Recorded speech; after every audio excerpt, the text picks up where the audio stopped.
La location en courte durée est-elle une location à usage d'habitation ou non? La question semble réglée, mais vous allez comprendre tout de suite que ce n'est pas du tout aussi évident qu'il n'y paraît.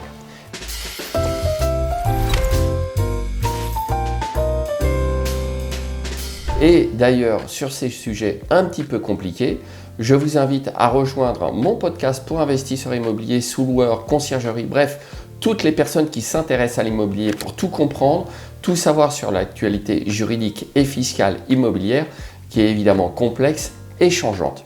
Mais tout de suite, revenons-en au cœur de notre sujet, à savoir quel est l'usage défini pour la location en courte durée.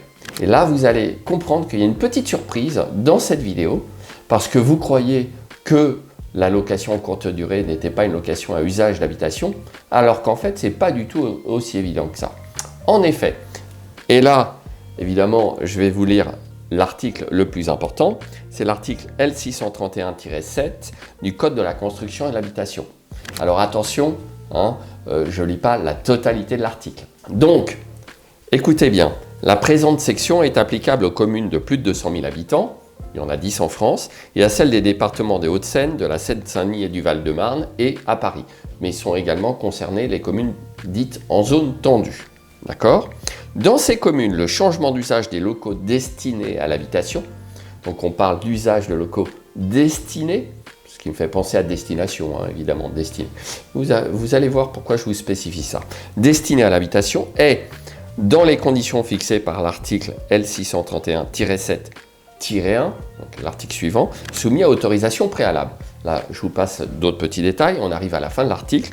Le fait de louer un local meublé destiné à l'habitation de manière répétée pour de courtes durées à une clientèle de passage et qui n'y élit pas domicile constitue un changement d'usage au sens du présent article. Au sens du présent article. Pourquoi ?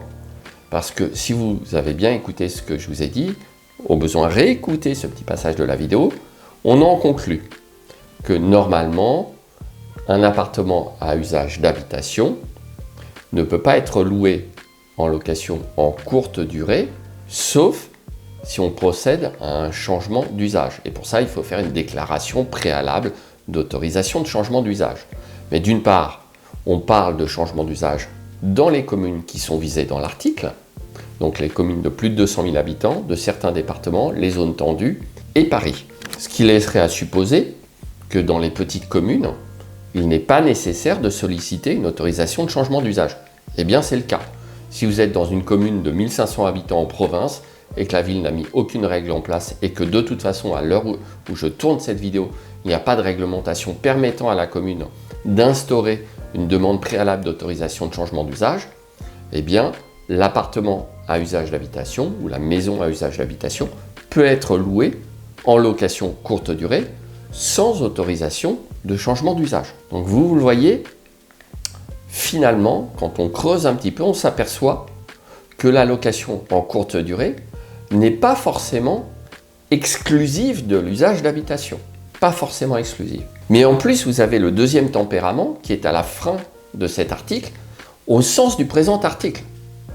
Donc, si on sort de cet article, ça confirme ce que je vous indique, à savoir que dans les communes qui ne sont pas concernées, finalement, le fait de louer de manière répétée, en courte durée, à une clientèle qui n'y élit pas domicile, des logements à usage d'habitation, n'entraîne pas un changement d'usage. Donc vous le voyez, c'est quand même un petit peu plus subtil que ce que vous lirez ici et là sur des blogs internet, y compris des blogs de juristes. Parce que malheureusement, il y a beaucoup de juristes qui vont un petit peu vite en besogne et qui ne procèdent pas à une analyse très fine des choses. Donc ça, c'est une première observation très importante. Le changement d'usage ne concerne que certaines communes bien définies. Je ne dis pas que la loi ne va pas changer et ne va pas mettre à disposition de l'ensemble des 36 500 communes de France et des poussières, donc des outils permettant de procéder justement à des demandes préalables de changement d'usage, des autorisations préalables de changement d'usage, etc. Mais pour l'instant, ce n'est pas le cas. Et j'en viens justement à un document important, vraiment important, que j'ai déniché pour vous et qui traite de la destination des logements. Pourquoi ? Parce que vous aurez compris qu'il y a une différence entre l'usage et la destination. Je vous renvoie à d'autres vidéos que j'ai déjà tournées, mais l'usage est ce pourquoi le bien est utilisé et la destination, c'est ce pourquoi il a été construit à l'origine. Donc certains biens peuvent avoir subi des changements de destination. Il est possible, en faisant des démarches préalables d'urbanisme, de passer un ancien hôtel en immeuble à usage d'habitation.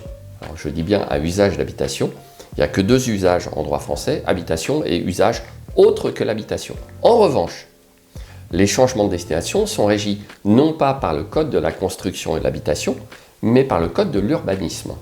Donc nous n'avons déjà pas le même corpus de loi. Et les changements de destination sont aussi régis par le plan local d'urbanisme.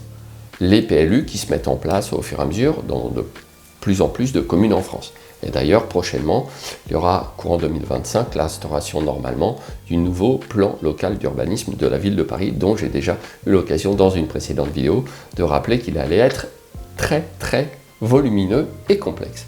Ceci étant, pourquoi je vous parle de la destination ? Figurez-vous que dans un document émanant du ministère du Logement, quand même, et de l'Habitat, qui s'appelle le guide de la modernisation du contenu du plan local d'urbanisme, et qui date d'avril 2017, donc c'est un guide vraiment sur le PLU, et nous sommes en matière de destination. Alors il est précisé sur la page d'accueil du site que ce guide s'adresse aux techniciens des collectivités, des bureaux d'études et de l'État, auteurs de PLU, etc. Donc on voit bien que ce n'est pas un document largement diffusé, c'est quand même pour une clientèle de professionnels. Que nous dit ce guide sur la destination ? Puisqu'il existe, après modernisation, 5 destinations principales et 20 sous-destinations. Et là, surprise, destination habitat, c'est entre guillemets, sous-destination logement et hébergement. Vous allez me dire, ah bah, si j'ai bien tout suivi, vous venez de nous dire que la location en courte durée n'était pas un usage d'habitation. Et pourtant, la sous-destination logement comprend les logements utilisés à titre de résidence principale, secondaire ou logement occasionnel. Ah, déjà, logement occasionnel. Qu'est-ce que c'est ? Évidemment, on ne nous le dit pas. Pour moi, un logement occasionnel, c'est le contraire d'une résidence secondaire ou d'une résidence principale. C'est un logement où on va de temps en temps ou peut-être pour des courtes durées. Évidemment, la suite arrive.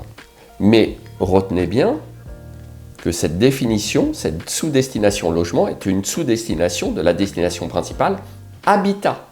Habitat, habitation. D'accord ? Donc nous avons un code qui nous dit, code de la construction et de l'habitation, dans certaines communes, la location en courte durée opère un changement d'usage d'habitation vers un usage autre que l'habitation. On ne nous définit pas, mais comme je vous l'ai dit, il n'y a que deux usages, habitation et autre que l'habitation. Et dans les autres communes, finalement, il n'y a pas de changement d'usage. Du coup, dans ce document, on nous précise bien que la sous-destination logement qui est dans la destination habitat couvre les logements occasionnels. Et en allant plus loin, qu'est-ce qu'on peut lire ? Cette sous-destination recouvre également, et c'est là que c'est très important, le diable se niche toujours dans les détails, les meublés de tourisme dès lors qu'ils ne proposent pas de prestations hôtelières au sens du petit b du 4e de l'article 261-D du Code général des impôts. Et évidemment, j'ai déjà eu l'occasion de parler dans d'autres vidéos des prestations de para-hôtellerie. Et d'ailleurs, si vous n'êtes pas encore abonné à la chaîne, abonnez-vous, likez, partagez la chaîne, d'accord ? Et évidemment, allez voir dans les liens de la description les quelques vidéos que j'ai citées. Mais, en l'absence de prestations de para-hôtellerie, nous constatons que les meublés de tourisme, donc les locations en courte durée, Airbnb, Booking, etc., sont inclus dans la sous-destination logement qui elle-même est dans la destination habitat.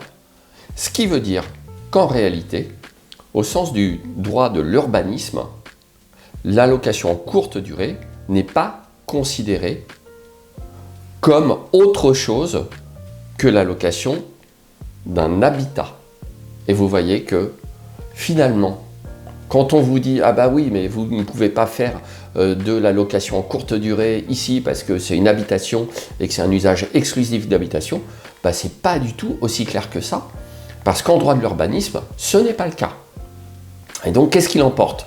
Le code de la construction et de l'habitation ou le code de l'urbanisme? Allez savoir. Il va falloir en plus éplucher le PLU pour savoir s'il contient des dispositions spécifiques. Et ce document est un document tout ce qu'il y a de plus officiel. Je vous le précise, hein, je l'ai. Voilà, guide de la modernisation du contenu du plan local d'urbanisme. Vous aurez un petit lien pour pouvoir le télécharger si ça vous intéresse. La page concernée est la page 71. Vous devez absolument creuser tous ces sujets, que les cartes ne sont jamais jouées d'avance. On veut vous empêcher de faire de la location courte durée dans tel ou tel appartement au motif que ça serait une activité commerciale. J'ai déjà eu l'occasion de dire que ce n'était pas le cas finalement. Au motif que ce serait un usage exclusif d'habitation. Mais oui, mais quid de la destination de l'immeuble et du plan local d'urbanisme et du code de l'urbanisme. Bref, vous avez quand même beaucoup de moyens à votre disposition pour venir contester les réponses souvent très lapidaires qu'on vous fait. Vous ne pouvez pas pour telle ou telle raison. D'accord? Évidemment, je propose des consultations juridiques documentées sur tous ces sujets et je fais une veille juridique permanente sur tous ces sujets puisqu'il y a une jurisprudence de plus en plus abondante, notamment en matière de contestation au sein des copropriétés, entre les règlements de copropriété et l'utilisation des appartements en location en courte durée. C'est un contentieux qui se déroule chaque mois partout en France, particulièrement dans certaines communes, qui mêlent en plus, comme Paris, les problématiques d'autorisation, de changement d'usage et de compensation. Voilà, vous voyez, vidéo quand même très dense, réécoutez-la au besoin, reportez-vous aux autres ressources, évidemment téléchargez le guide de la modernisation, lisez les quelques pages qui concernent destination habitat, sous-destination de logement, vous y retrouverez exactement ce que je vous ai dit, et bien sûr, rejoignez-nous dans la communauté du droit d'investir où vous retrouverez d'autres ressources très précieuses sur ce sujet, mes podcasts, donc des fichiers audio pour investisseurs, sous-loueurs, conciergerie et professionnels de l'immobilier avec des documents complémentaires, le coaching commun mensuel et des remises sur mes prestations d'avocat.